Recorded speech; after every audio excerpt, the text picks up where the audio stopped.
Es la guerra más legendaria de la historia. 1 millar de barcos se hicieron a la mar por una mujer. Todo empezó con un concurso de belleza. Guerreros, carros y caballos.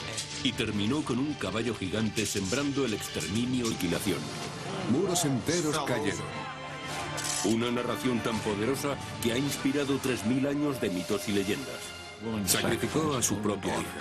Una historia de ejércitos divididos. Engaños, mentiras. Tesoros robados. La decadencia, la catástrofe. Un centro comercial del mundo antiguo. Siempre hubo enemigos que quisieron hacerse con esta ciudad. Y una guerra sin fin. Fue un conflicto entre Oriente y Occidente.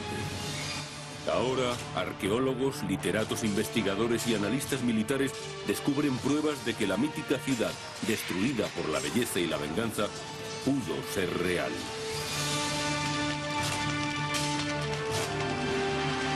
La Guerra de Troya. Segunda parte.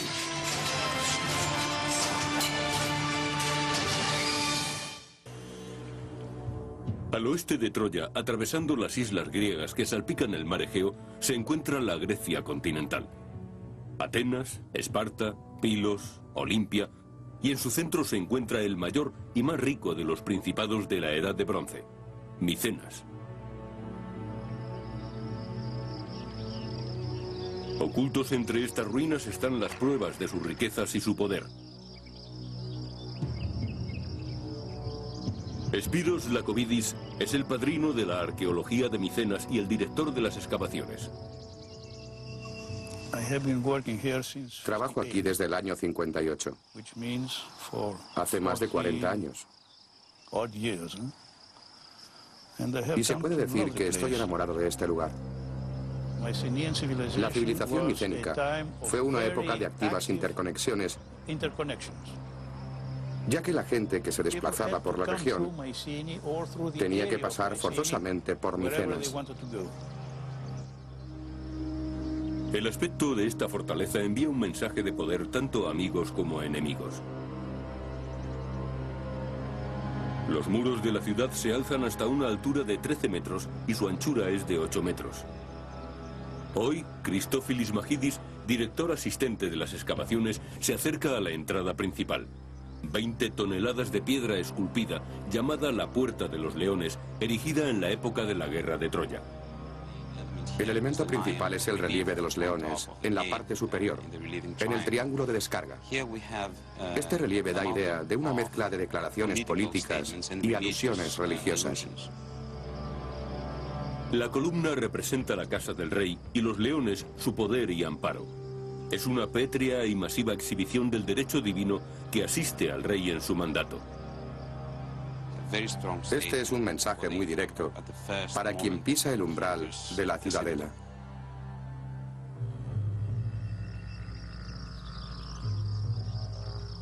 Justo detrás de la Puerta de los Leones fue donde en 1876 Heinrich Schliemann descubrió uno de los hallazgos más suntuosos de la historia de la arqueología, que incluía una magnífica máscara mortuoria.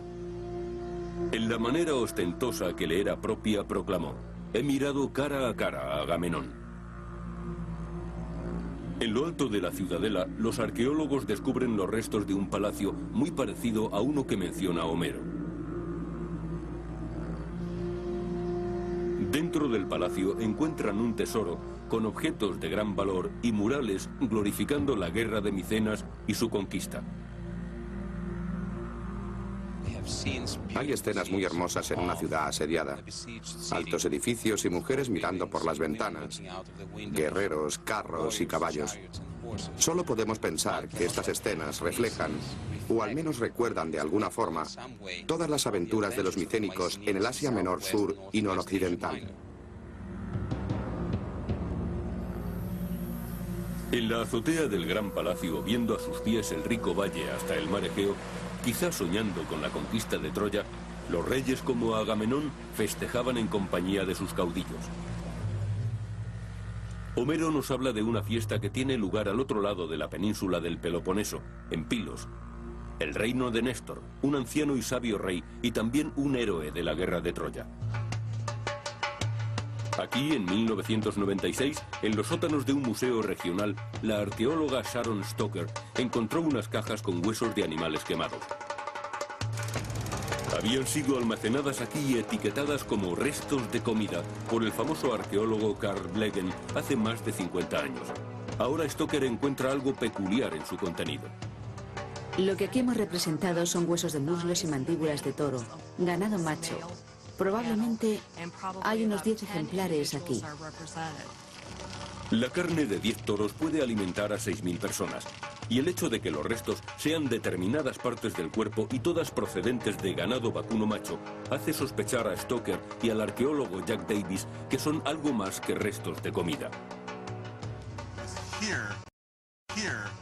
Aquí fue donde él encontró los objetos que más nos han interesado. Por aquí, por este rincón, estaba el enorme montón de huesos de animales. Es evidente que los huesos representan a los animales consumidos en la fiesta. Por aquí, más cerca del muro, tiene que estar la punta de lanza.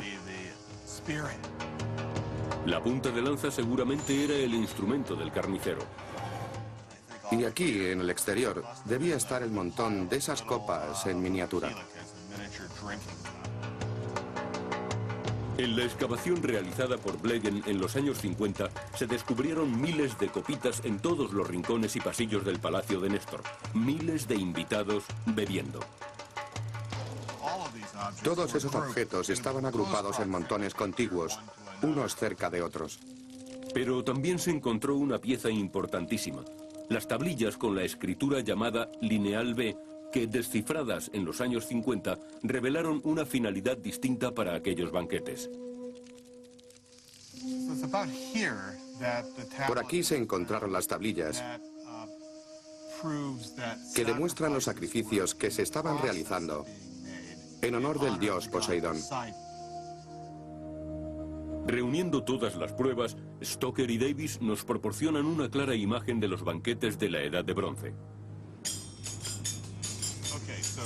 Mira, Sherry, si venimos a una fiesta, desde aquí es desde donde echaremos nuestra primera ojeada al salón del banquete. Después, los invitados, como dice Homero, comieron bien y nadie se quedó con hambre en el banquete. Los jóvenes llenaban las copas hasta rebosar, escanciando vino a todos los presentes. Mientras participaban en la fiesta, veían la demostración del poderío real expuesta en las paredes sobre sus cabezas como recordatorio de lo que los micénicos eran capaces de hacer. Sí. Con ayuda de estas fiestas y sacrificios, el rey se presenta como el mensajero de los dioses, y su llamada a la guerra es un designio divino.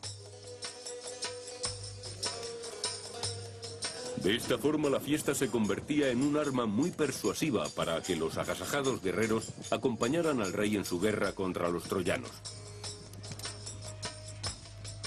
Pero para ganar el definitivo favor de los dioses, el rey Agamenón tuvo que hacer el mayor de los sacrificios: la muerte ritual de su propia hija.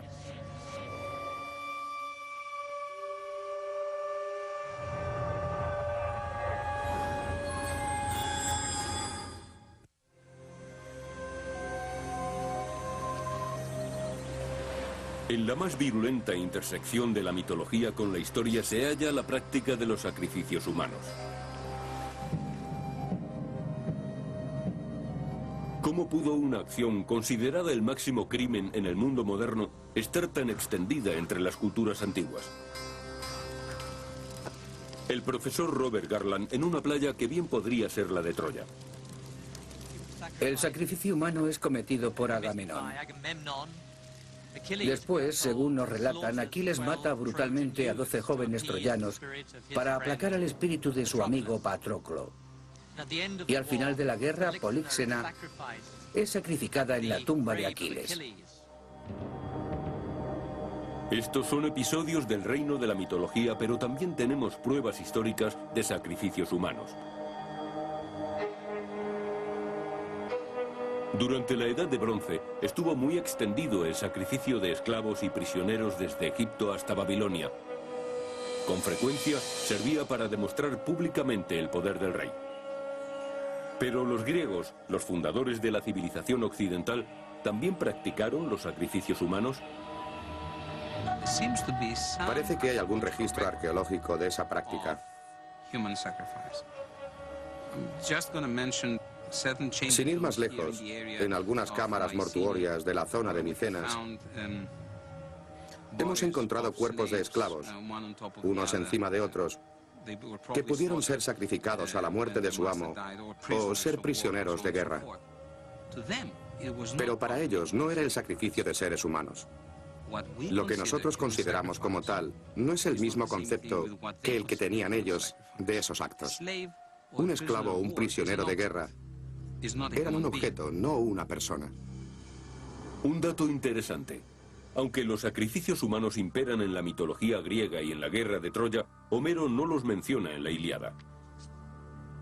Siglos después de Homero es cuando algunos de los grandes dramaturgos de la Grecia clásica incorporan los sacrificios humanos a sus argumentos sobre la guerra de Troya. Podría tratarse de un recurso narrativo para crear un clímax en el espectador. Sucede a menudo que formas de comportamiento religioso, que en su día fueron sacrosantas y aceptadas con veneración, más tarde provocan el horror y resultan espeluznantes. Así, en la narración de la guerra de Troya, Agamenón consigue formar una coalición de guerreros micénicos. Pero cuando están preparados para hacerse a la mar, los vientos soplan en su contra. El oráculo le dice a Agamenón que para que los vientos se vuelvan favorables tiene que sacrificar a su hija Ifigenia. Y él llamó a Aulis con el pretexto de que pensaba casarla con Aquiles.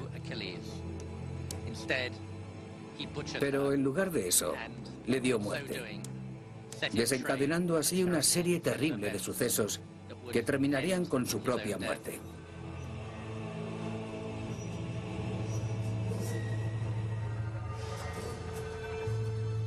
Para los griegos, este fue un importante mensaje, bien real, bien mitológico.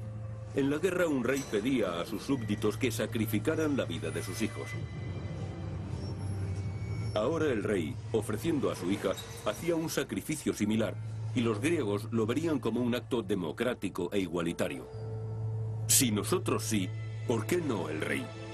Si nuestros hijos sí, ¿por qué no su hija? Para nosotros, el sacrificio de Ifigenia despierta un sentimiento de horror. Pero teniendo en cuenta la religión y las costumbres de la época, el sacrificio de Ifigenia fue un compromiso supremo por parte de Agamenón. Se sentía tan comprometido con el éxito de la empresa que estaba dispuesto a sacrificar a su propia hija. Eso tuvo que tener un tremendo efecto sobre el ánimo de sus guerreros, que reconocerían la dedicación de su rey y lo que esperaba de ellos.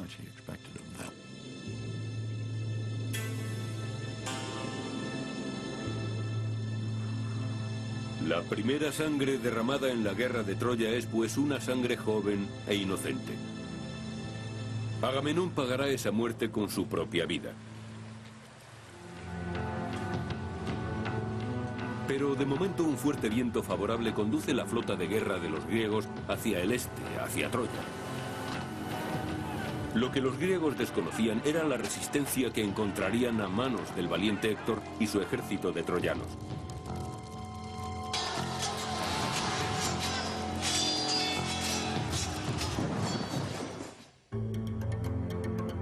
Un choque épico de civilizaciones, un momento definitivo en la prehistoria del que nuevamente Homero es nuestro mejor testigo. En los cerca de 16.000 hexámetros de la Ilíada, Homero explora todas las cuestiones importantes que todavía hoy intentamos resolver. Son cuestiones referentes al hecho bélico. La justificación de la instrucción militar, la responsabilidad, la eficacia del caudillaje, del mando, la naturaleza de la valentía o cobardía en el campo de batalla. Y, por supuesto, lo que sucede tanto con los victoriosos como con los vencidos enfrentados a la brutalidad del día a día. Sin embargo, Homero no escribe una crónica detallada de los 10 años de lucha, sino que concentra su narración en 4 días del año 10º y último de la guerra.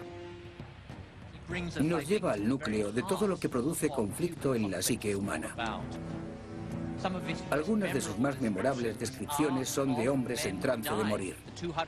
Las 240 muertes que aparecen en la Ilíada son todas diferentes. Homero tiene que haber visto acciones parecidas y seguramente recorrió el campo de batalla de Troya, tratando en su imaginación de recrear los acontecimientos. Cuando contemplamos una guerra desde ángulos tan diferentes, nos acercamos a la visión personal que de ella hizo Homero. Rostros de guerreros en el campo de batalla gritando nombres e insultos. Soldados clavando sus lanzas en los ojos de sus enemigos. Miembros separados por cortantes espadas.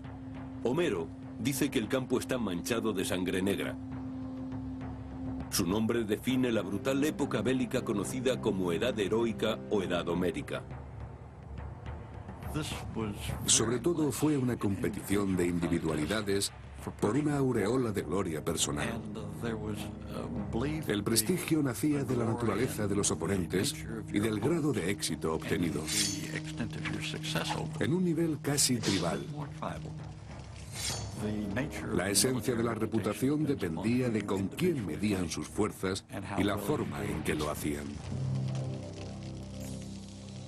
Homero relata un gran número de duelos, pero hay uno al que se refiere como el duelo máximo, el que debe poner fin a 10 años de guerra. Menelao, el agraviado esposo de Helena, es retado por Paris, el amante troyano de la bella. Si Paris mata a Menelao, Helena permanecerá en Troya y los griegos se retirarán derrotados. Si Menelao mata a Paris, recuperará a Helena, obtendrá de los troyanos un rescate en oro y el honor griego quedará restaurado. Los integrantes de ambos ejércitos se sientan y el duelo comienza. Eso es lo justo, dice Homero. Así es como debería ser. Pero no es así como acontece. Menelao y Paris cruzan sus espadas arriesgando su vida y el honor de poner fin a una década de lucha.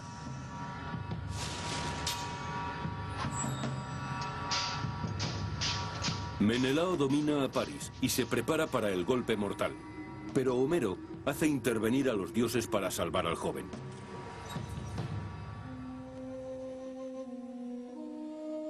La diosa del amor, Afrodita, rescata a Paris del campo de batalla y lo lleva a los brazos de Helena. El duelo no se completa. La tregua da paso a la guerra. En cierto sentido, esta guerra tenía... La diosa del amor, Afrodita, rescata a Paris del campo de batalla y lo lleva a los brazos de Helena. El duelo no se completa. La tregua da paso a la guerra. En cierto sentido, esta guerra tenía que librarse. Los efectivos eran tan numerosos que en ese momento ya no cabía una vuelta atrás. Pero en ese breve lapso de tiempo, Homero parece querer decirnos: así deberían resolverse los conflictos, directamente entre los interesados. Aunque terminar una guerra con un duelo entre dos dirigentes podría clasificarse de ilusoria fantasía, muchas de las observaciones homéricas sobre la batalla siguen vigentes hoy en día. Uno de los temas que claramente se advierte en la Ilíada y la Odisea, por servir de base a los dos poemas, sigue siendo relevante para la concepción castrense de hoy. Es el tema de la personalidad, un tema muy importante. Nosotros nos preocupamos mucho de la personalidad de nuestros oficiales y soldados. Los ejércitos modernos pueden aprender de los soldados de la guerra de Troya. Pero el más valiente de los guerreros griegos, Aquiles, no habría durado mucho en un ejército actual. Delante de otros señores de la guerra, Aquiles amenaza e insulta a Agamenón, su oficial en jefe. ¿Sería yo el más despreciable de los mortales si cediese a todas las cosas que me has dicho? Manda pues a otros, pero no a mí, que no he de obedecerte. Nunca más, espero, Aquiles cederá ante ti. Para el público de Homero, la cólera de Aquiles contra Agamenón refleja a un héroe conflictivo que defiende su honor, pero hoy sus insultos darían pie a que se le formara un consejo de guerra. A Aquiles le preocupaba su prestigio y su posición entre los griegos. Todo lo contrario que a un hombre de equipo.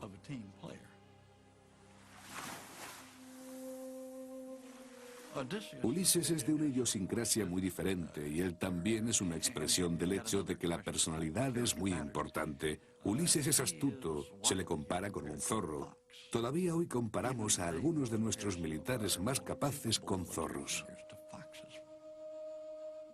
El Sword Fox, Francis Marion, de la Revolución Americana, y el general Franks, de la Guerra de Irak, son algunos militares con reputación de ser tan hábiles como un zorro. Pero Homero saca a la luz otra cualidad del mando, demostrando precisamente lo contrario.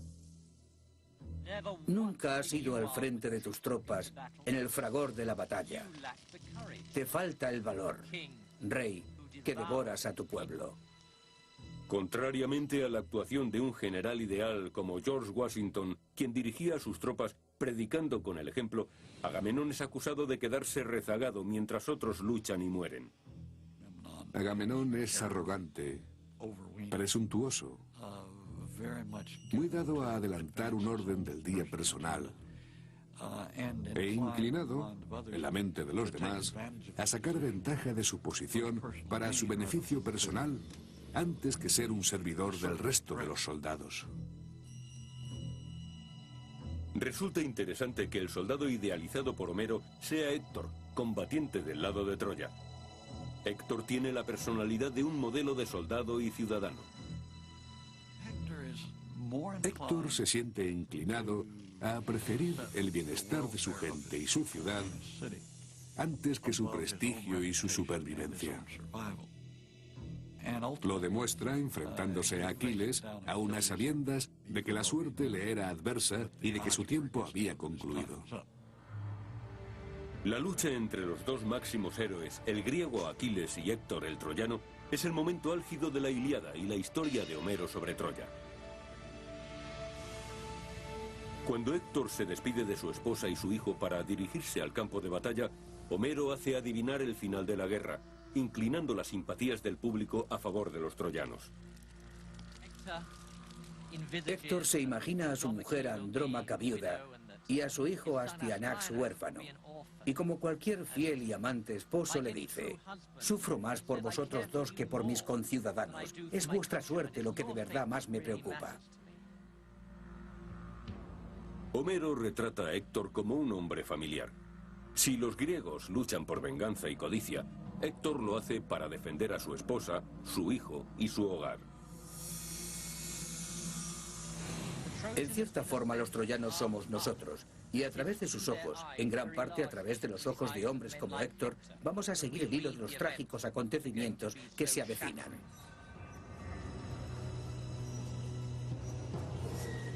Héctor ve venir a Aquiles cargando como un semental.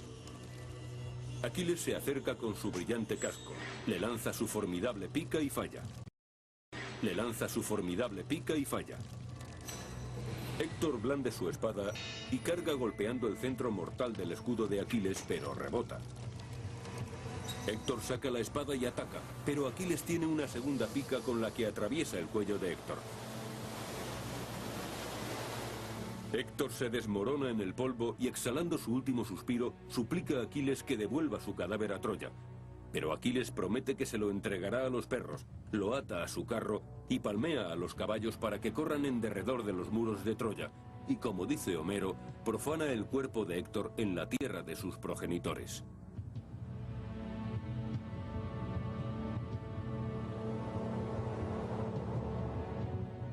En la última escena del poema de Homero, el rey Príamo ruega que le sea entregado el mutilado cuerpo de Héctor, su hijo. El rey Príamo agarra el brazo homicida de Aquiles y en actitud suplicante apela a la compasión de Aquiles.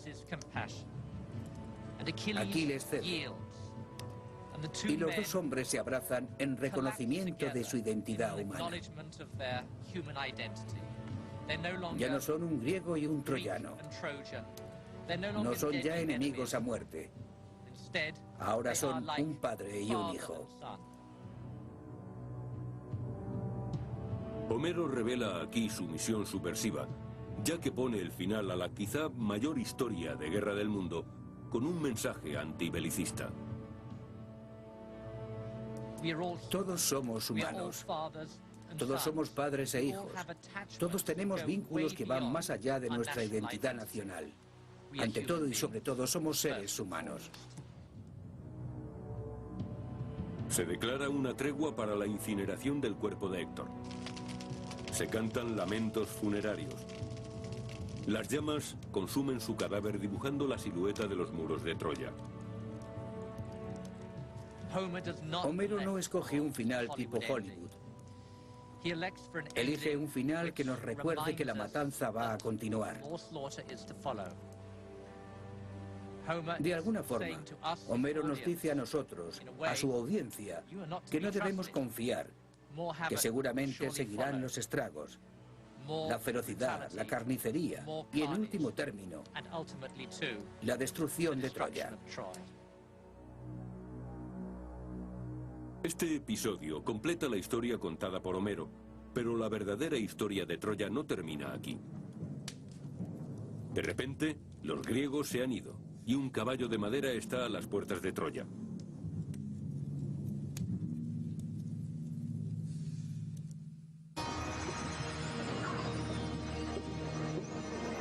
El símbolo más famoso de Troya, el caballo de Troya, procede de otras leyendas distintas de la Ilíada de Homero. La leyenda nos dice que esta fue una guerra que no se ganó gracias a anónimos actos de valor, ni por tenacidad y disciplina militar, que son las cualidades que cabría esperar. Muy al contrario, se ganó mediante un ardid demoledor. Se ganó con maquinaciones, engaños y mentiras, con todos los elementos que consideramos deshonrosos en la práctica bélica. Todos conocemos esta historia. Tras 10 años de lucha, griegos y troyanos ven que la guerra está estancada. Entonces Ulises urde un plan. Los griegos construyen un gigantesco caballo de madera y se lo dejan a los troyanos como regalo. A continuación se hacen a la mar. Hay troyanos escépticos. Laoconte avisa: tened cuidado con los obsequios griegos. Pero el mito dice que él y su hijo son silenciados por serpientes que los sepultan en el mar.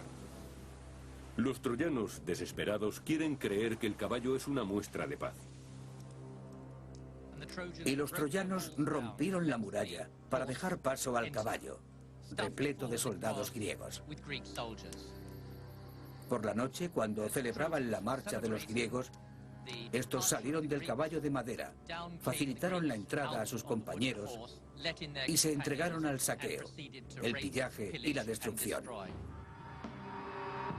Al ocultarse dentro del caballo de madera, engañando así a los troyanos para que bajaran la guardia, los griegos consiguen atravesar los muros de Troya.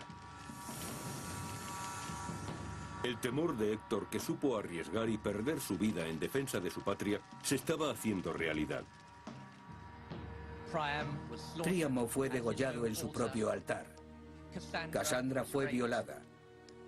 Y el joven hijo de Héctor fue arrojado desde los muros de Troya, rompiéndose el cráneo. Con los padres de Héctor descuartizados, su hermana sacrificada, su hijo asesinado y su mujer llevada a la cama de uno de los conquistadores griegos, la simiente de su familia fue borrada de la faz de la tierra.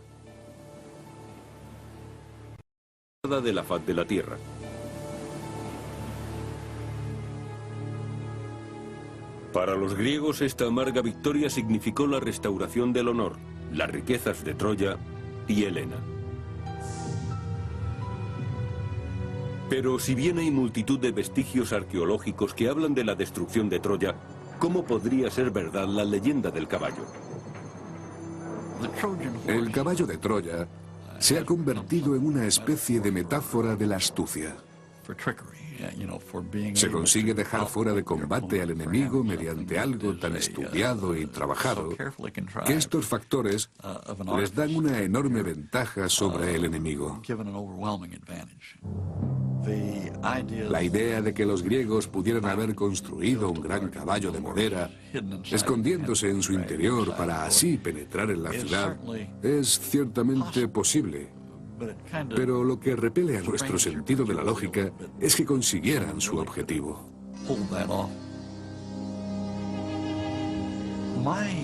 Yo me inclino más a ver en el caballo de Troya un tipo de representación, porque vagamente recuerda a algunos equipos de asedio como los que se colocaban ante los muros de una ciudad y que se empleaban para la destrucción o la neutralización de las murallas. Los hititas y los asirios poseían la tecnología del asedio.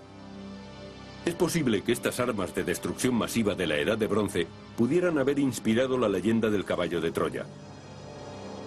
Pero ya sea historia o mito, el caballo de Troya simboliza la guerra ganada mediante astucias y engaños. Lo que la leyenda parece querer contarnos es que, aunque esta guerra se iniciara por una causa justa, e incluso el final responda a este planteamiento, en el sentido de que los griegos se alzaron con la victoria, a pesar de ello, esa victoria se consiguió a un coste tan elevado que hay que cuestionarse la validez intrínseca de una guerra. Aquiles encuentra la muerte al ser alcanzado en el talón por una flecha del arco de París. Ulises es condenado a navegar errante durante otros 10 largos años antes de conseguir regresar a su isla. Menelao se prepara para matar a Helena, la esposa que le ha sido infiel, pero al ver su desnuda belleza, arroja lejos de sí la espada. Ambos tardan 10 años en encontrar el camino de vuelta a Esparta. En cuanto a Agamenón, en su primera noche de regreso a Micenas, Clitemnestra, su reina, que no perdonó nunca a su esposo el sacrificio de la hija de ambos, le asesina en el baño de la victoria.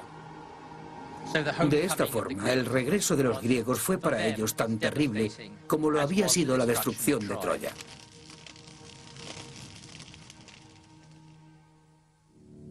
De hecho, la historia nos relata que después de la guerra de Troya no solo se deshizo el reino micénico, sino que llegó a su final el periodo conocido como la Edad de Bronce.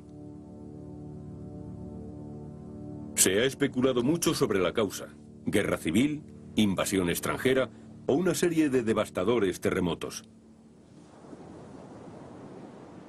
Grecia cayó en una edad oscura durante los siguientes 500 años, hasta la época de Homero. Lo que ha sobrevivido a través de la Edad Oscura es la historia de Troya. Debemos contextualizar esta guerra viendo los sucesos que se produjeron después: el declive, las catástrofes, el colapso económico, porque los griegos, durante los 400 años siguientes, no volvieron a unirse en una nación. Así vemos que es muy probable que este fuera el último hecho glorioso antes de su desintegración, de la fragmentación del mundo micénico. Yo creo que por eso esta guerra se ha mantenido viva en la memoria. Si Homero canta la historia de Troya, la cólera de Aquiles, la belleza de Helena y la valentía de Héctor, sus cantos inspiran la invención del alfabeto griego. La Ilíada y la Odisea serán los cimientos de la literatura occidental, y Troya será por siempre un blasón de la historia mundial. La Ilíada y la Odisea tuvieron un impacto enorme en el periodo arcaico, los siglos VII, VI y V a.C.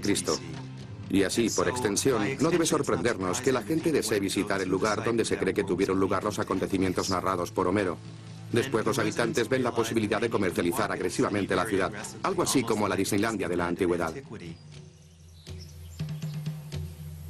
Troya se alza de sus ruinas para convertirse en importante destino turístico.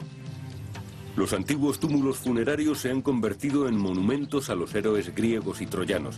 Se han construido templos y teatros en honor a sus dioses, y doncellas vírgenes representan escenas de la caída de Troya. Cantan versos de la Ilíada y la Odisea en el Ágora, en la plaza del mercado de la ciudad, directamente enfrente de los antiguos muros fortificados de la Edad de Bronce. Una vez reconstruida la ciudad, la historia y el mito se hacen uno, y Troya se convierte en un trofeo de guerra de aquel mundo en conflicto. La guerra de Troya está a la orden del día, entre otras cosas, porque desde la perspectiva de muchas personas, desde la antigüedad hasta la época presente, se trataba de un conflicto entre Oriente y Occidente. De alguna forma es el comienzo de la actitud combativa de ambas partes. Nosotros contra ellos. Ahora bien, el destino turístico de Troya atrae a algo más que a simples turistas. En primer lugar, el rey persa Jerjes se detiene allí en el año 480 a.C., decidido a saquear Grecia para vengar a sus antepasados troyanos. Más tarde, en el 334 a.C., Alejandro el Grande se detiene en Troya camino de Persia para rendir homenaje a Aquiles. Se dirigió al templo de Atenea, donde encontró una serie de armas relativas a la guerra de Troya. Vio la armadura que se exhibía allí y eligió un conjunto de armas para él, para llevar a su combate contra los persas. Me gustaría pensar que era el de Aquiles, pero no tenemos certeza sobre ese extremo. Alejandro fue a Persia portando una armadura de la guerra de Troya. Alejandro el Grande conquistó Persia vengando a Grecia y reclamando Troya como parte del mundo occidental. Así como Alejandro se siente vinculado al héroe griego Aquiles, Julio César afirma descender de la estirpe del héroe troyano Eneas, y Roma adopta a Troya como su ciudad materna. Pero para los romanos la conexión con Troya no es solo mitológica. También configuran al soldado ideal según la imagen del héroe troyano Héctor. Roma dijo que el soldado ideal era disciplinado, luchaba en equipo, estaba dispuesto a sacrificarse por el bienestar de los demás, estaba dispuesto a prescindir de la gloria personal en aras del bien de la mayoría. El éxito militar de las legiones romanas es un tributo al legado de los troyanos. Aunque los griegos originalmente derrotaran a los troyanos, el desagravio de estos se produce cuando Roma bate a Grecia. Hay que tener en cuenta que los romanos se consideraron descendientes de los refugiados troyanos conducidos por Eneas. Y cuando a su vez conquistaron Grecia, se puede decir que la historia cerró el círculo. Los troyanos fueron derrotados y más tarde derrotaron a su vez a los griegos. Troya y sus relatos son las memorias ininterrumpidas de mayor antigüedad de nuestro mundo. Troya es belleza, lengua, poder, sacrificio, vanidad, honor, engaño y guerra. De la literatura a la arqueología, de la historia a la mitología, de Homero a Hollywood, creemos tan firmemente en Troya que la cuestión de si es real o no tiene mucha importancia. La búsqueda de la verdadera historia de Troya vivirá para siempre.